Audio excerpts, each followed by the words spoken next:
In this tutorial video, let's learn how to upload an image that's longer than 1 meter in length. To do this, we're going to start by selecting the Add Image option.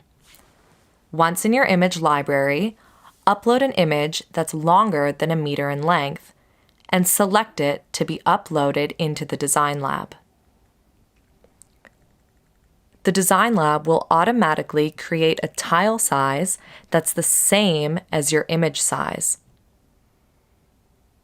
When we go to our Preview option on the far right of the Design Lab, you'll see that our image is not fully contained within 1 meter of organic cotton hemp fabric.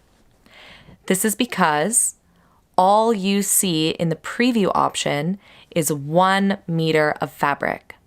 Because our image is longer than 1 meter in length, some of the image is cut off when you look at the preview. However, you'll see that your full image is repeating seamlessly. And it's as simple as that. That's exactly how you upload an image that's longer than 1 meter in length.